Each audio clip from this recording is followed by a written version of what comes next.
తాజాగా చూసుకుంటే అమరావతి ప్రాంత మహిళలందరినీ ఉద్దేశించి అనుచిత వ్యాఖ్యలు చేసినటువంటి వివి కృష్ణరాజు గారికి 14 రోజుల రిమాండ్ విధించడం జరిగింది మంగళగిరి కోర్టు. ఎట్టకేలకు దాదాపు కొద్ది రోజుల పరారులో ఉన్నటువంటి వివి కృష్ణరాజు గారిని అరెస్ట్ చేశారు ఆంధ్రప్రదేశ్ పోలీసులు. ఇదే అంశానికి సంబంధించి మరిన్ని విషయాలు తెలుసుకుందాం. మనతోన్నారు ప్రముఖ రాజకీయ విశ్లేషకులు రాయేష్ అప్సన్ గారు. సార్ నమస్కారం అండి. నమస్కారం సార్, చూసుకుంటే ఏదైతే అమరావతి ప్రాంత మహిళలను ఉద్దేశించి అనుచిత వ్యాఖ్యలు చేసినటువంటి ఆ యొక్క సంఘటనకు సంబంధించి ఇప్పటికే A2గా ఉన్నటువంటి కేఎస్ఆర్ గారిని అరెస్ట్ చేశారు, 14 రోజులు రిమాండ్ విధించారు. అయితే A1గా ఉన్నటువంటి వివి కృష్ణరాజు గారు గత కొద్ది రోజులు పరారులో ఉన్నారు. ఎట్టకేలకు పోలీసుల గారింపు చర్యల్లో భాగంగా నిన్న రోజున రాత్రి అరెస్ట్ చేయడం జరిగింది. అయితే ఇప్పటికీ కూడా వాళ్ళు సమర్థించుకుంటూ వస్తున్నారు. వివి కృష్ణరాజు గారు కూడా అరెస్ట్ అయ్యే ముందు రోజు కూడా వీడియో రిలీజ్ చేసి ఆ గణాంకాలు ఈ గణాంకాలు చెప్పి సమర్థించుకుంటూ వస్తున్నారు. ఎట్టకేలకైతే 14 రోజులు రిమాండ్ విధించింది కోర్టు. దీనికి సంబంధించి మీ యొక్క అభిప్రాయం ఏమంటారు? ఇప్పుడు వాస్తవంగా ఒక జర్నలిస్టో ఎడిటరో ఎవరైనా కానీ ఒక వ్యక్తిగా కృష్ణరాజు ఒక అభిప్రాయాన్ని వ్యక్తం చేయడం వేరు. కానీ ఆ అభిప్రాయాన్ని వ్యక్తం చేయటం అనేది ఒక ప్రాంతం మీద ప్రజల మీద విద్వేషం చిమ్మే లక్ష్యంతో చేయటం. ఏదో కాకతాళీయంగా ఒక చర్చలో తన అభిప్రాయం వ్యక్తం కాల అక్కడ ఆ చర్చ పెట్టడం, ఆ చర్చలో ఇతని చేత ఆ కామెంట్ చేయించడం అనేది ఒక ఆర్కెస్ట్రేటెడ్ డ్రామాగానే ఇవాళ ఆంధ్రప్రదేశ్ పౌర సమాజం భావిస్తూ ఉన్నారు. ఓకే, కారణం ఏంటి అంటే ఇదే జగన్మోహన్ రెడ్డి గారి సొంత ఛానల్, జగన్మోహన్ రెడ్డి గారి పార్టీ, జగన్మోహన్ రెడ్డి గారి పార్టీలో ఉన్న వివిధ స్థాయిల్లో ఉన్న నాయకులు, జగన్మోహన్ రెడ్డి గారి సోషల్ మీడియా, వీళ్ళందరూ ఒక టార్గెటెడ్గా 2019-18 నుంచి అమరావతి మీద విషయం చిమ్ముతానే ఉన్నారు. వీళ్ళ ద్వారా పెంచి పోషించబడ్డ సోకాల్డ్ ఇంటలెక్చువల్స్గా చలామణి అయ్యే కొంతమంది హైదరాబాదులో ఉన్న పెయిడ్ జర్నలిస్టుల ముసుగులో ఉన్న వ్యక్తులు కూడా మాకు తెలుగు భాష మీద పట్టుంది, మాకు ప్రాస కుదిరింది అని చెప్పని అది అమరావతి కాదు భ్రమరావతి అని, ఇంకా ఒక అడుగు ముందుకేసి అది భ్రమరావతి కూడా కాదు కమరావతి అని చెప్పని, ఇట్లా రకరకాల ఆరోపణలతోటి అమరావతి ప్రతిష్ట మంటగలిపే ప్రయత్నం చేస్తూ వచ్చారు. ఇదే జగన్మోహన్ రెడ్డి గారు అమరావతిలో ఇన్సైడర్ ట్రేడింగ్ జరిగింది అన్నాడు.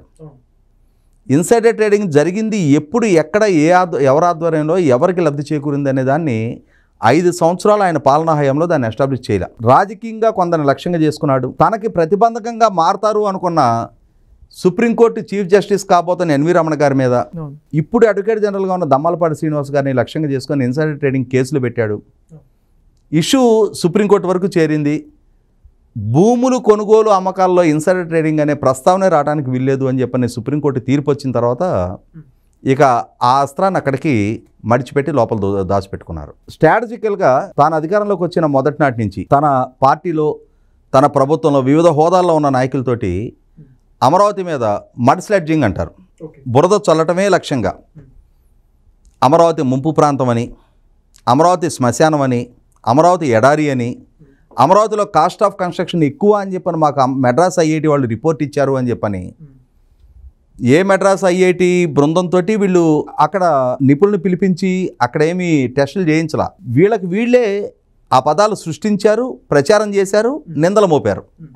అంటే ఏదో ఒక రకంగా ఏంటంటే మనకి కుక్కని చంపాలి అని అంటే పిచ్చి కుక్క అని చెప్పిన ముద్రేస్తే చాలు, జనమే రాళ్ళేసుకొని చంపేస్తారు.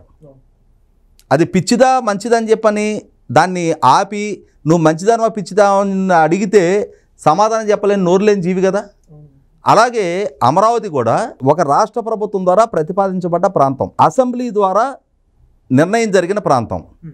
ఆ నిర్ణయంలో ఈ జగన్మోహన్ రెడ్డి అండ్ పార్టీ కూడా ఏకగ్రీవ తీర్మానానికి మద్దతు పలికిన భాగస్వాములే. సో అందరి ఆమోదంతో ప్రతిపాదించబడ్డ ప్రాంతాన్ని అందరిలో భాగస్వాములుగా ఉండే ఆమోదం తెలిపిన వాళ్ళే తర్వాత రోజుల్లో దాన్ని ఏమంటారు, మోసం చేయటం అంటారా, తొండి చేయటం అంటారా, తూచనటం అంటారా?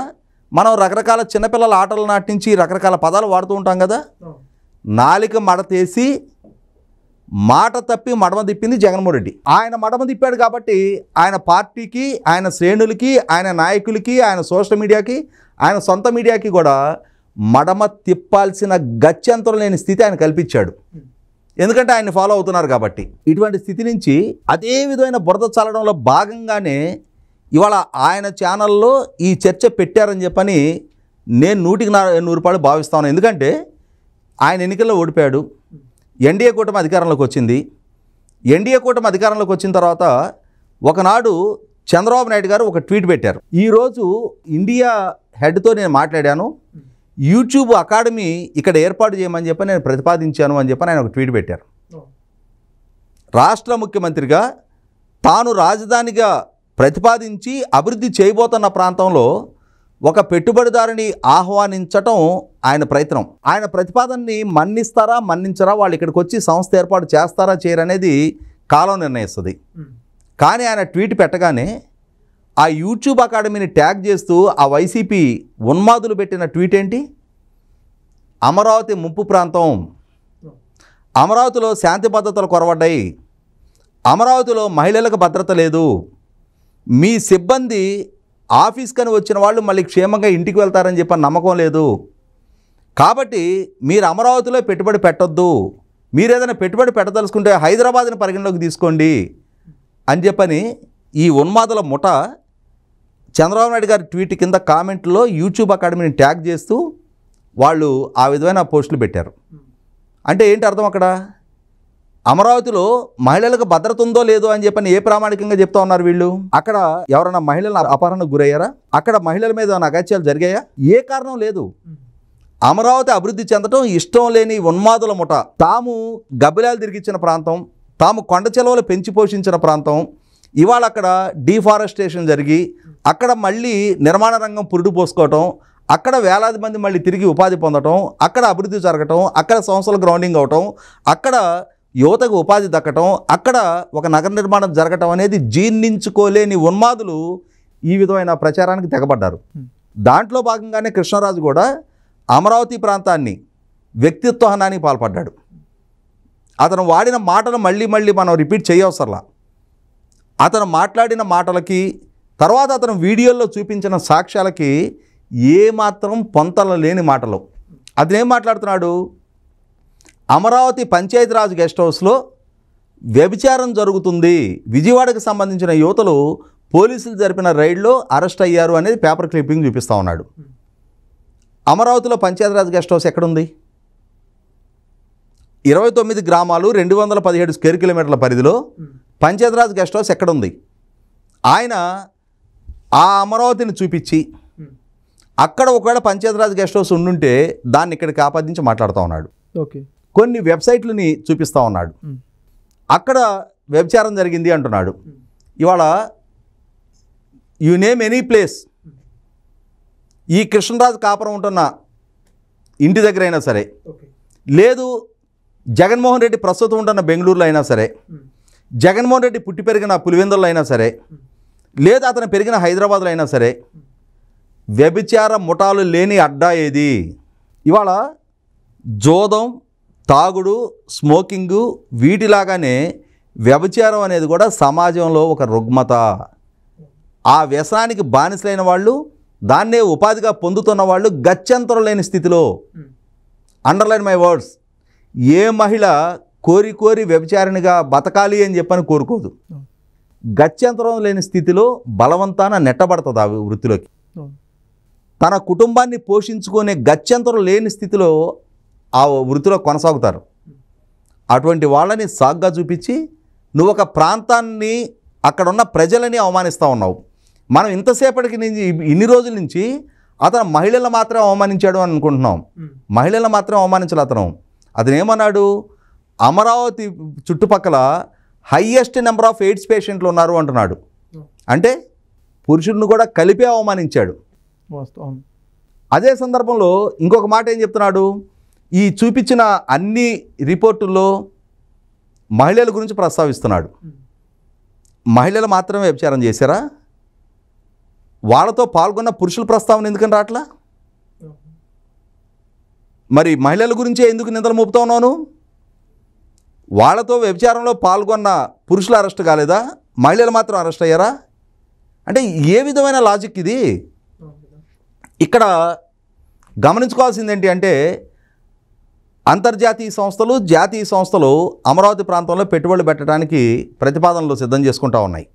ప్రభుత్వం చర్చలు జరుపుతూ ఉంది. ఇవాళ క్వాంటమ్ కంప్యూటింగ్ వ్యాలీ అని చెప్పని దేశంలోనే తలమానికంగా సిలికాన్ వ్యాలీకి ప్రత్యామ్నాయంగా అధునాతన టెక్నాలజీ వ్యాలీని అమరావతిలో నిర్మాణం చేయడానికి ప్రతిపాదిస్తూ ఉన్నారు. ఇవాళ జాతీయ అంతర్జాతీయ సంస్థలు అమరావతి వైపు చూస్తున్న నేపథ్యంలో ఆ దిశగా ప్రభుత్వం వైపు నుంచి ప్రయత్నం జరుగుతున్న నేపథ్యంలో అమరావతి మీకు సేఫ్ ప్లేస్ కాదు, అమరావతిలో ఎయిడ్స్తో కొనారిల్లిపోతుంది, అమరావతి వ్యభిచారుల అడ్డా అని చెప్పని అమరావతి విలువని, అమరావతి ఇంటెగ్రిటీని తగ్గించే కుట్రలో భాగంగా కృష్ణరాజు చేత ఈ వ్యాఖ్యలు చేయించారు.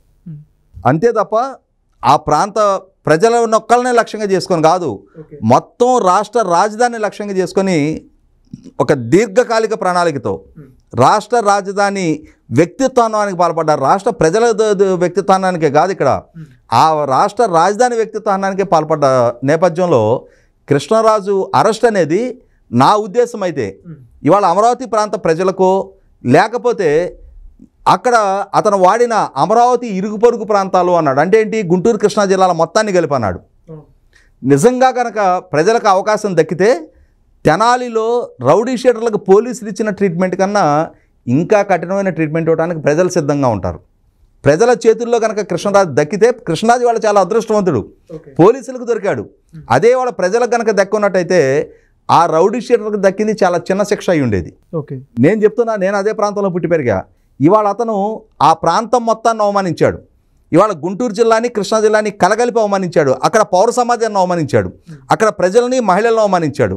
ఇటువంటి పరిస్థితుల్లో ఇటువంటి వ్యక్తికి ఇవాళ ఎంత కఠినమైన శిక్ష విధించాలో చట్టం కూడా ఒకసారి పరిశీలనలోకి తీసుకొని, ఇంతటి ఉన్మాదాన్ని ప్రదర్శిస్తున్న, ఒక రాష్ట్ర రాజధాని నిర్మాణాన్ని వ్యతిరేకిస్తున్న, కోట్లాది మంది భవిష్యత్తుతో ముడిపడి ఉన్న ప్రాంతాన్ని ఈ విధంగా అవమానించే సందర్భంలో వీలైనంత కఠినమైన శిక్షలు అతనికి అమలు చేయాలి. Please subscribe to Leo News for more videos.